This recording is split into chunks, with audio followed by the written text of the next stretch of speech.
So for this theorem, I'll show that any two distinct lines meet or intersect at most one point.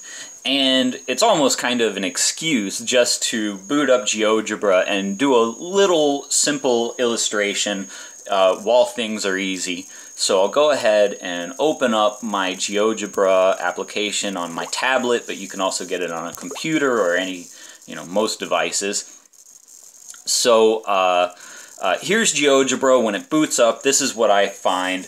And in fact, I'm going to want to change the appearance a little bit just because it has these coordinate axes.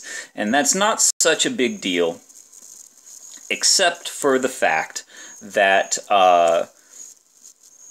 when we're dealing with axiomatic geometry, we don't have coordinate axes, right? We don't have any assumptions about the existence of these two lines and so on.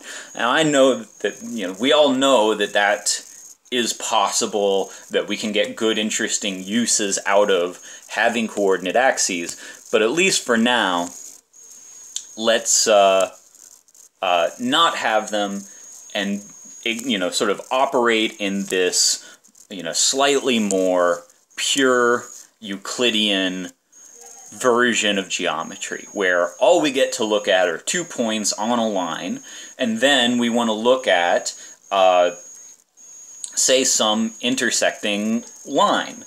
Now, if I want the lines to be distinct lines, then maybe I will draw it this way. These are two distinct lines. Of course, you see that they intersect on at exactly one point.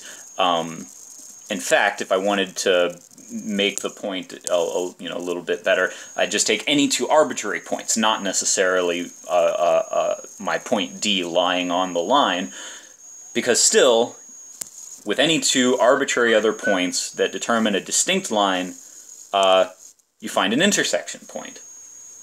And there is exactly one intersection point for this choice.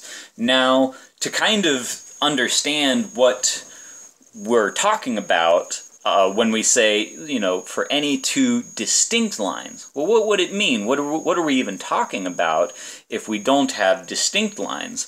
Well, what I could do is maybe go ahead and have D lying on AB, if I actually had that, and if I put C on top of AB as well, and it's hard to get this exactly right there, and I guess I still need to kind of correct for D, but in any case, there you have it. When you have not distinct lines, when they are in fact the same line, then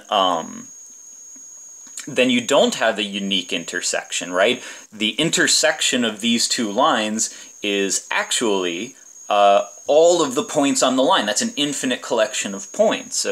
So it's really precisely the case when the two lines are distinct that you, in fact, get at most one intersection, and in fact, exactly one intersection, unless, of course, they are parallel lines, right? We could make these parallel lines if I, drew this accurately enough, or perhaps if I used some of the other tools that are available in the software, then I could draw a parallel line.